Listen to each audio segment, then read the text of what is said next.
नमस्कार दोस्तों, कैसे हैं आप लोग। उम्मीद करता हूं आप लोग अच्छे होंगे। दोस्तों, आज की कहानी है समस्या का हल। यह कहानी है एक संदीप नाम के इंसान की, जो कि झारखंड का रहने वाला है। वैसे तो संदीप के पास अपनी लगन और मेहनत की बदौलत सब कुछ था, फिर भी वो खुश नहीं था। पता नहीं क्यों और कौन सी बात उसे अंदर ही अंदर से खाए जा रही थी। तो एक दिन वो इस बात से परेशान होकर समस्या का हल जानने के लिए अपने गुरुजी के पास जाता है और कहता है, गुरुजी, आपने हमेशा समझाया है कि मेहनत और लगन से काम करते रहो, सफलता मिलती रहेगी। मैं मेहनत और लगन से काम कर रहा हूँ, मुझे सफलता भी मिल रही है, लेकिन उस सफलता के साथ जो खुशी जुड़ी होती है, जो सुकून जुड़ा होता है, वह मुझे नहीं मिल रहा। मेरा बेटा एक बड़े स्कूल में पढ़ रहा है, मैं एक महंगा घर भी खरीद चुका हूँ। आपके बताए मेहनत के रास्ते पर चल रहा हूँ, लेकिन खुश नहीं हूँ। गुरुजी, मैं खुश कैसे रहूँ? ऐसी क्या वजह है कि मैं खुश नहीं रह पा रहा हूँ? कृपया मेरी मदद कीजिए। गुरुजी मुस्कुराते हुए अंदर कमरे में गए और अपने हाथों में 3 गेंद लेकर आए, जिसमें से एक कांच की गेंद, एक रबड़ की गेंद और एक चीनी मिट्टी की।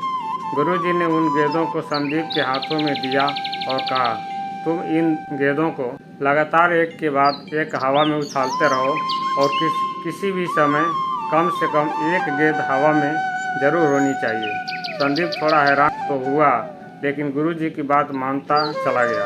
उसने चुपचाप तीनों गेंद उठाई और एक के बाद एक हवा में उछालने लगा। कुछ देर तक वो एक बैलेंस बना पाया, लेकिन जल्द ही उसका संतुलन बिगड़ने लगा।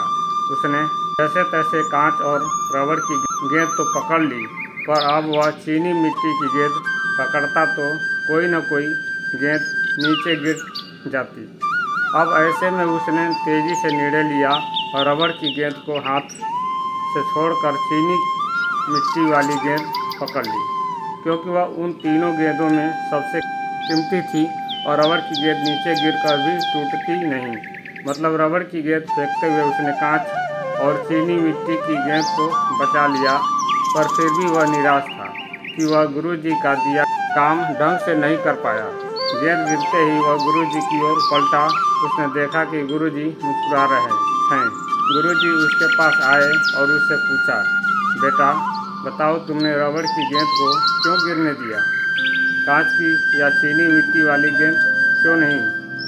तब संदीप ने गुरुजी से बोला, गुरुजी, चीनी मिट्टी वाली गेंद सबसे ज़्यादा कीमती थी, इसलिए मैंने उसको पकड़ने की सोची, और अगर कांच की या चीनी मिट्टी की बॉल नीचे गिर जाती तो वो टूट जाती। इसलिए मैंने इन दोनों को नहीं छोड़ा, बल्कि रबड़ की गेंद छोड़ दी, क्योंकि रबड़ की गेंद गिरने पर कोई नुकसान नहीं होता।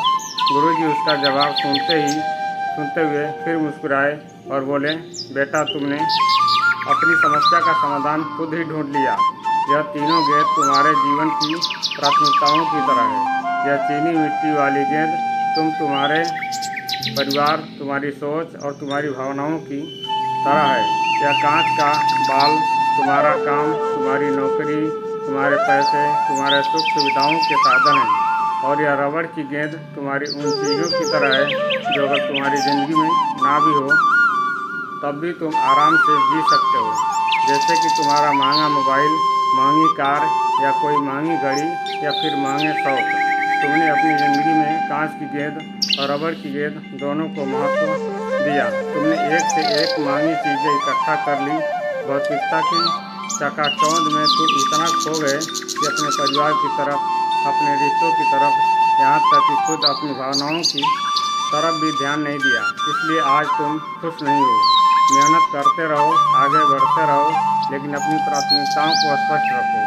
जब भी मन परेशान हो, जब भी किसी चीज़ पर को बैलेंस ना कर पाओ, तो अपने मजबूरन कोई न कोई गेंद छोड़नी पड़े तो रबड़ की गेंद छोड़ दो।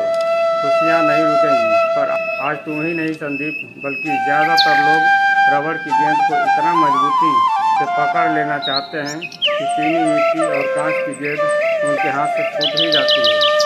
सीख, काम के पीछे, पैसों के पीछे इतना भी मत भागो कि खुशियाँ पीछे छूट जाएं। दोस्तों, आज भी अपने जीवन की प्राथमिकताओं पर ध्यान देते हुए जीवन के लक्ष्य हासिल करें और इस कहानी को ज़्यादा से ज़्यादा लोगों के पास शेयर करके ये ज़रूरी संदेश औरों तक भी पहुँचाएँ। वीडियो पूरा देखने के लिए बहुत बहुत धन्यवाद।